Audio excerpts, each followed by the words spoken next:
आज पूरा देश नमन कर रहा है शिक्षकों को। इस कोरोना काल में शिक्षक बेहद अहम है और बच्चों की पढ़ाई पर कोरोना का असर कम करने के लिए शिक्षक बच्चों को ऑनलाइन क्लासेस जैसे आधुनिक तरीके से पढ़ा रहे हैं। लेकिन शिक्षकों के लिए ऑनलाइन क्लास में पढ़ाना इतना आसान नहीं है।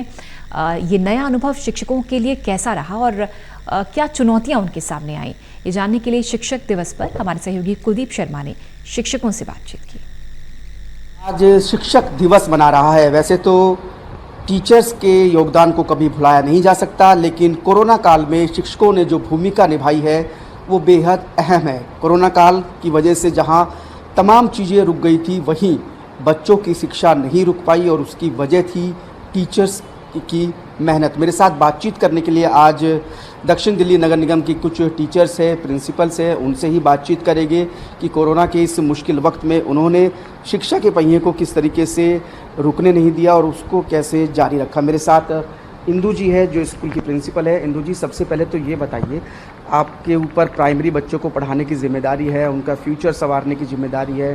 कोरोना की मुश्किल घड़ी आ गई, तो ऐसे में इस स्कूल की एजुकेशन को आपने किस तरीके से संभाला? आज के दिन मैं सबको शिक्षक दिवस की बधाई देती हूँ। कोरोना काल में आज हम शिक्षक दिवस मना रहे हैं और उस पर ये प्रश्न आना बहुत ही लाजमी है। कोरोना काल में जब हमें ये चैलेंज मिला कि शिक्षा को रुकने नहीं देना है, शिक्षा को चलाना है, तो कैसे करें, हम सब लोगों ने बैठ के सोचा और सबसे ज़्यादा ज़रूरी माध्यम जो आज मोबाइल है उसको हमने यूज़ करना शुरू किया। हर टीचर ने अपनी क्लास का एक व्हाट्सएप ग्रुप बनाया। जितने भी फ़ोन नंबर हमारे पास अवेलेबल थे हमने उनको अपने ग्रुप में जोड़ा और उसमें वॉइस मैसेजेस भेजे पहले, कि पेरेंट्स को भी पता चले कि टीचर्स ऐसा काम करने जा रहे हैं कि अब हम फ़ोन से उन तक पहुंचेंगे, हमारे बच्चे कहीं शिक्षा से छूट ना जाए। ये एक जुड़ाव था। हम चाह रहे थे कि बच्चा और स्कूल कहीं अलग ना हो जाए, ये कड़ी टूटनी नहीं चाहिए। उस कड़ी को जोड़ा हमने मोबाइल के माध्यम से। हर कक्षा में व्हाट्सएप ग्रुप बनाया गया, पेरेंट्स से बातचीत की गई कि हम इस तरह से काम भेजेंगे, उस काम को बच्चे इस तरह से करके उसकी फ़ोटो खींच के हमें वापस भेजेंगे, टीचर फिर उसको चेक करके वापस से ग्रुप में भेजेगी। जहां आपको मुश्किल आती है आप वॉइस मैसेज भेजिए। टाइपिंग नहीं जानते पेरेंट्स, कोई बात नहीं, लेकिन वॉइस मैसेज एक बहुत बड़ा माध्यम बना। उसके बाद हम लोगों ने अपने स्कूल में बैठ के कुछ वर्कशीट्स का निर्माण किया और उनको भी ग्रुप में भेजा। तो बच्चे धीरे धीरे इस कड़ी में जुड़ने लगे। ये आसान नहीं था, हम लोग भी ऑनलाइन टीचिंग्स के अभ्यस्त नहीं थे, तो हमारे लिए एक बहुत बड़ा चैलेंज था। हमने यहाँ तक कि जूम पर हमने पीटीएम भी कंडक्ट करी, हम लोगों ने जूम चलाना सीखा। हम सब ने पहले अपने आप को अपग्रेड किया, अपने बच्चों और उनके पेरेंट्स को थोड़ा सा अपग्रेड किया और कोशिश की कि शिक्षा कहीं छूट ना जाए। तो अब हम व्हाट्सएप ग्रुप और टीवी के माध्यम से, टीवी पे बहुत अच्छा एक कार्यक्रम आ रहा है एनसीईआरटी के थ्रू, क्लास 1 से 5 का 10 बजे से 11 बजे के बीच में आता है DD1 पर। तो उस कार्यक्रम को भी उनको प्रोत्साहित किया कि अगर नहीं है अवेलेबल, कईयों के पास व्हाट्सएप नहीं अवेलेबल है, मोबाइल नहीं अवेलेबल है, तो उन बच्चों को हमने और बच्चों के माध्यम से मैसेज पहुंचाया कि अगर एक गांव के कोई 4 बच्चे हमारे पास थे, हमने वहां तक ये मैसेज पहुंचाया कि आप टीवी पे उसको देखिए और अगर कोई समस्या है तो हमारा नंबर हमें हर बच्चे के पास दिया गया। अगर आप बाहर भी देखा होगा, बैनर भी हमने लगाए हैं स्कूल के बाद, उसमें भी मेरा नंबर दिया गया है कि कोई भी पेरेंट किसी भी समय मुझे कॉल करके शिक्षा के लिए कुछ भी बात कर सकता है। तो ये प्रयास काफ़ी हद तक सफल रहा। मैं कह सकती हूँ कि 60% हमारे बच्चे बहुत कुछ कर रहे हैं और आगे के लिए हम प्रयासरत हैं।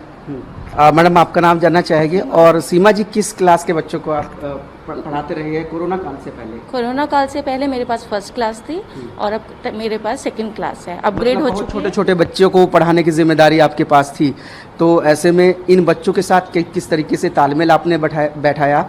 और जाहिर सी बात है कि बच्चों को तो इस नए सिस्टम में ढलने के लिए काफ़ी कुछ बदलाव करने पड़े होंगे और मुझे लग रहा है टीचर्स ने भी काफ़ी बदलाव किए होंगे। आपने किस तरीके से तैयारी की इस सिस्टम के साथ तालमेल बैठाने के लिए?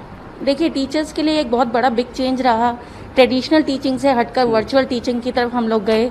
व्हाट्सएप ग्रुप्स बनाए हम लोगों ने। शुरू में बच्चे थोड़े कम थे व्हाट्सएप पे, लेकिन धीरे धीरे जैसे उनको आस पड़ोस से पता लगा या उनको भी इंटरेस्ट आया, तो आज हम ये कह सकते हैं कि अगर मेरे पास 40 स्टूडेंट्स हैं तो उसमें से 35 स्टूडेंट्स व्हाट्सएप ग्रुप से जुड़े हुए हैं और सभी काम करके भेजते हैं और वॉइस मैसेजेस बहुत भेजते हैं। बच्चे खुश होते हैं, अपना रिस्पॉन्स देते हैं। ऑनलाइन एजुकेशन के ज़रिए शिक्षकों ने अपनी भरपूर कोशिश की है कि कोरोना का असर बच्चों की शिक्षा पर कम से कम पड़ सके और इसके लिए टीचर्स ने अपनी पूरी शिद्दत के साथ मेहनत की है और उनकी ये कोशिश अभी भी लगातार जारी है। बहरहाल तमाम जो छात्र है उनको भी स्कूल खुलने का इंतज़ार है, टीचर्स भी इसी इंतज़ार में है कि जल्द से जल्द स्कूल खुले। तो वाकई में जो शिक्षक है उन्होंने कोरोना काल में कोरोना योद्धाओं की तरह ही काम किया है। कैमरामैन अतुल के साथ कुलदीप शर्मा, टोटल न्यूज़, दिल्ली।